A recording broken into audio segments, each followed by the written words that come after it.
Welcome back to Janet's Plant-Powered Kitchen, where plants are power. Today, we are going to work on making a very simple, whole food, plant-based, dairy-free, cheesy sauce. There are two ingredients that you may not be familiar with. Maybe you are, but just in case you're not, we're going to talk about them briefly. The first one is nutritional yeast. Nutritional yeast has a cheesy flavor, and it looks kind of like a flaky yellow powder. So nutritional yeast is a deactivated yeast with a cheesy flavor popular in many plant-based dishes. It is a plant-based protein source containing all 9 amino acids not made by the body and high in B vitamins. The other ingredient that you may or may not be used to cooking with is miso paste. Miso is a fermented soybean paste often used in Japanese cuisine. And if you have problems with soy, there are some soy-free options available, but the miso looks like this. It's just a brown little paste.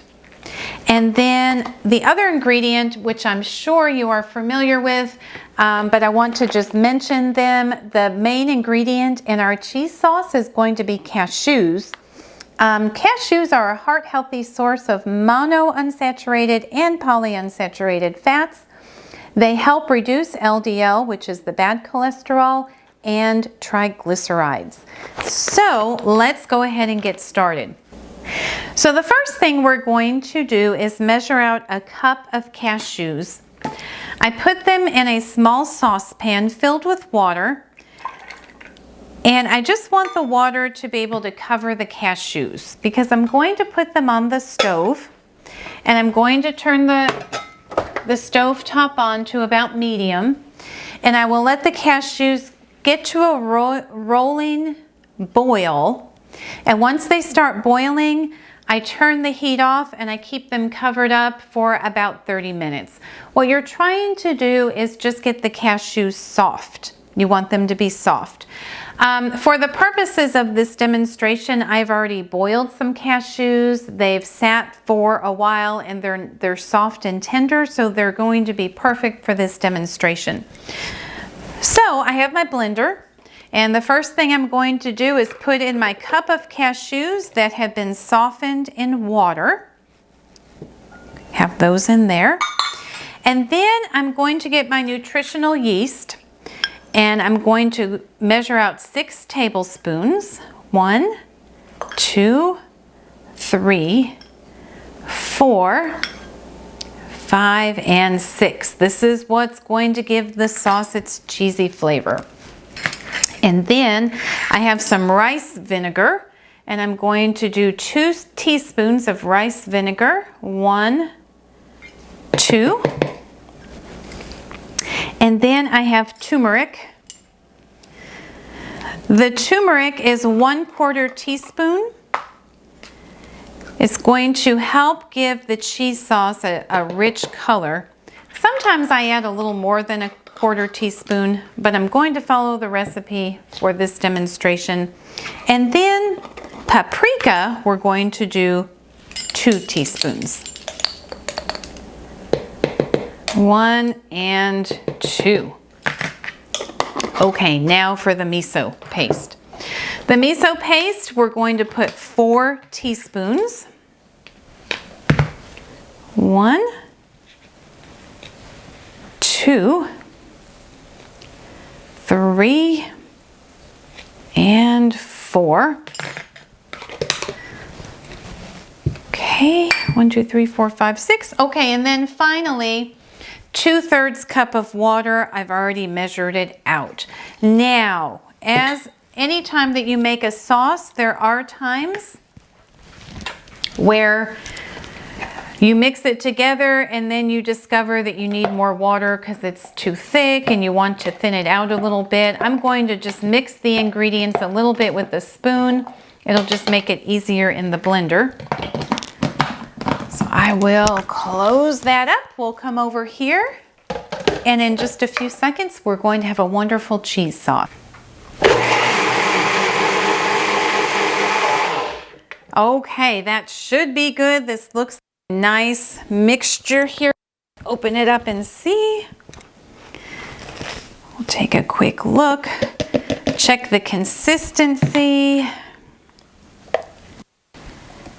Yep, that looks like a great sauce. So you may be asking yourself, what do I do with this cheesy sauce, this cheesy cashew sauce? I'm going to go ahead and pour it in a bowl just so that you can get a good look at it. This is way better than Velveeta, I promise. It's so good. So, a couple of ideas of what you could do with cheesy sauce. One idea is to make a Mexican bean patty, and we can certainly do this recipe someday, but it's a Mexican bean burger. This is a sourdough roll, and so what you can do is take the cheesy sauce, drizzle it on top of your Mexican bean burger, and then you can even top it with some salsa.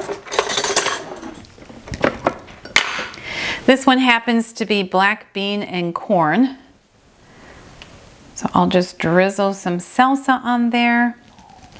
Honestly, you could eat the patty just as it is, or you can put it on your sourdough roll or whatever kind of roll you like. But doesn't that look delicious? It is really very good. Another idea, I baked some potatoes this afternoon. This is just a regular russet potato. And I'm just going to put a little bit of seasoning on it. This happens to be Dano's spicy seasoning. You could just do salt and pepper. You could do whatever seasoning you like. But here's my baked potato. Again, I will just drizzle some of my cashew cheesy sauce on. Healthier than Velveeta and way tastier. And you could just have yourself a nice cheesy potato with your dinner or lunch. And if you like salsa, you can drizzle some salsa on top of this as well. If not, that's okay too. So here we go. A Mexican bean burger, a wonderful spud. I encourage you to try the recipe at home. You see how quickly it went together. If this makes more sauce, cheesy sauce, than what you can eat at one time, it does freeze very well. The recipe will be down below. If you give it a try, let me know what you think. And last but not least, let's listen to the plant-powered tip of the day. Setting goals to improve your eating habits is a great way to eat healthier. An example of a positive nutrition goal could be, I will add 1 cup of berries to breakfast and a banana, apple, or orange as an afternoon snack at least 5 days this week. This type of goal is called a SMART goal. It is specific, measurable, attainable, realistic, and time-bound. If you would like to learn more about how SMART goals can help you in your wellness journey, I invite you to visit me on Vibely and schedule a discovery call where we can talk about what matters to you in your health and wellness journey. My Vibely link is also listed below. If you like watching Janet's Plant-Powered Kitchen, I invite you to like the channel. I will post a new video every week.